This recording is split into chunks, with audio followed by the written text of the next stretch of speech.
Welcome to Cashman's Garage. Today, me and my nephew Cole here are going to be doing the rear calipers, pads, and rotors on this 2011 Nissan Altima. Should be a whole lot of fun. Let's get started.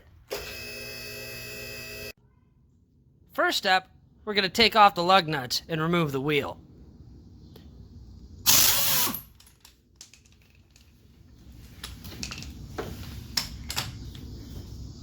Make sure it's all the way on there. There you go. Still new mechanic. There you go. Now pull off the wheel. Like I said, still new mechanic. It's stuck on there. Give it a good whack. Okay. There you go, buddy. So our next step here, we got to take off our two caliper slide bolts. Give her a go.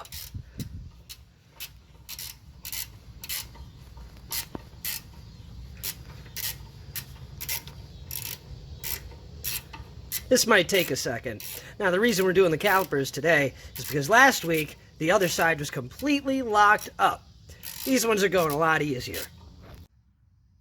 Another thing that you're going to want to do is take a little hose pinch off like this and stick it right here on your brake hose. Now, the reason for this is we don't want to introduce any air into the system.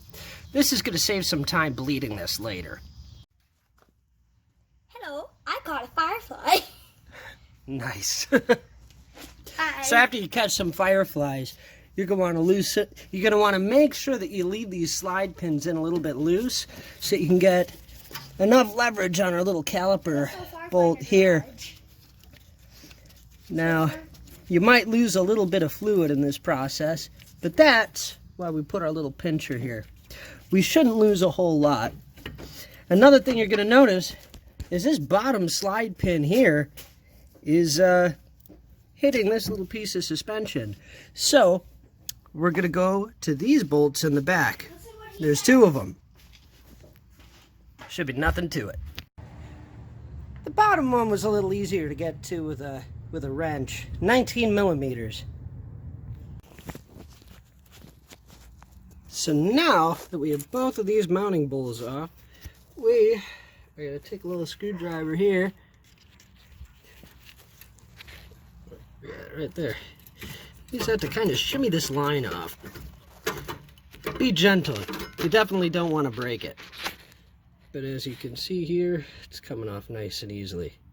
And the rest of the caliper is just pretty much ready to fall off. Nothing to it.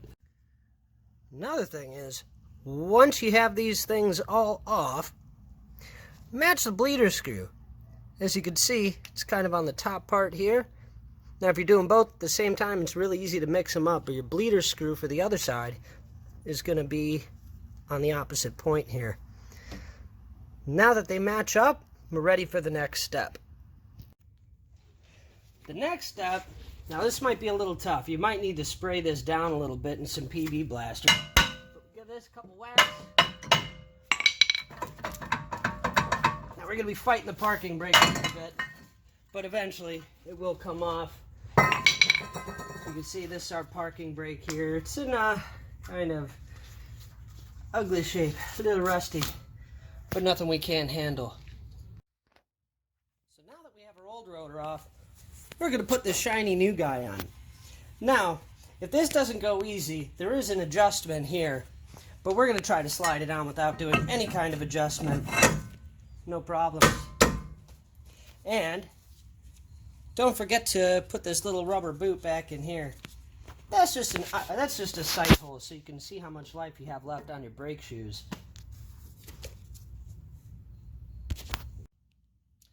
So your new caliper is probably going to come assembled. So we're going to disassemble it and lube up all our fresh stuff. Make sure you get it in your grooves there. Little bit in the back, anywhere where the metal is going to touch metal, and slide these puppies right onto our new calipers. And this is going to give our new pads a nice clean surface to ride on. The nice part about doing this is that we don't really have to sand anything down. Everything's brand new. Now, if you didn't buy calipers that come with hardware, you could probably reuse your old stuff, but I don't know if I'd recommend it.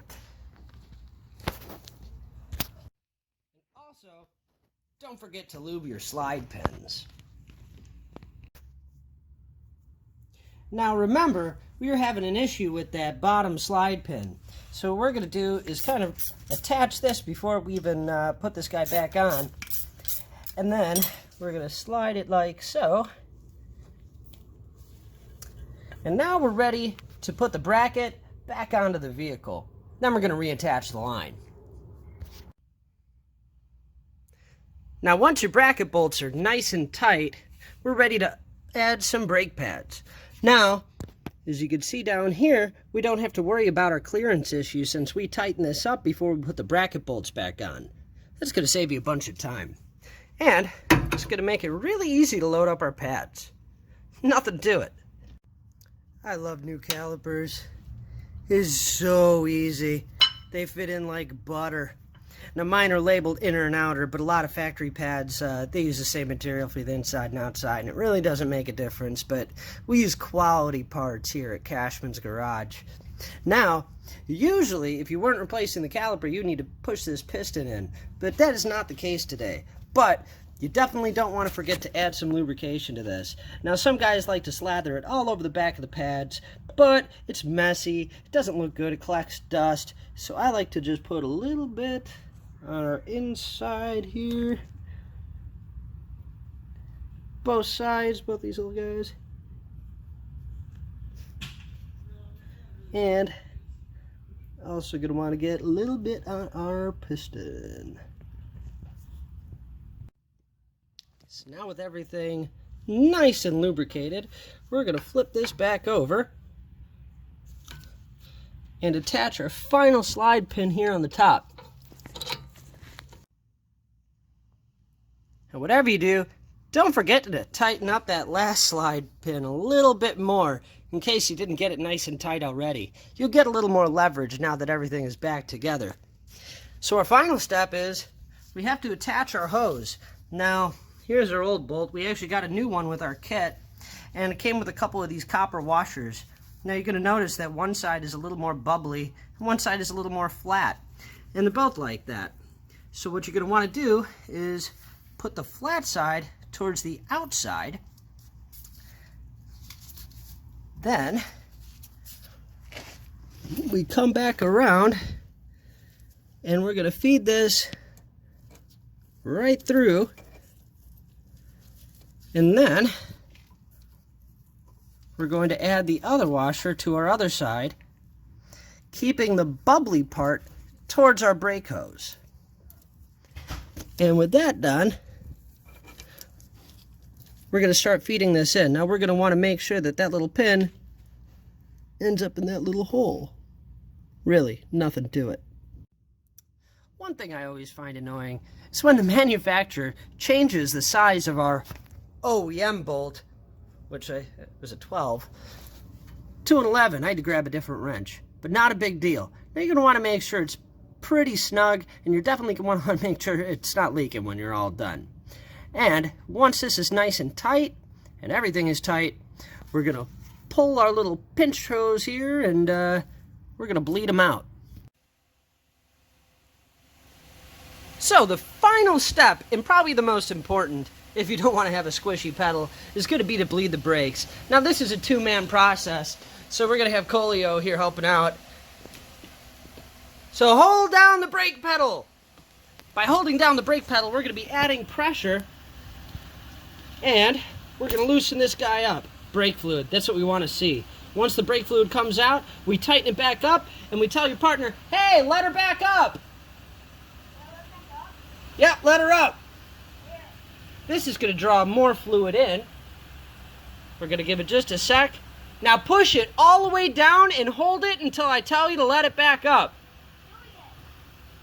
We're all the way down? Okay, now that we're all the way down, we're putting pressure on the system again. Now this is going to let all the air out. Now we're going to want to continue to repeat this process until we open this up and we don't get any air bubbles. We're still getting air bubbles. This might take a few times. We tighten her back up. All right, bring the pedal back up, dude. Okay. Awesome. Now push it back down and hold it as tight as you can. 3, 2,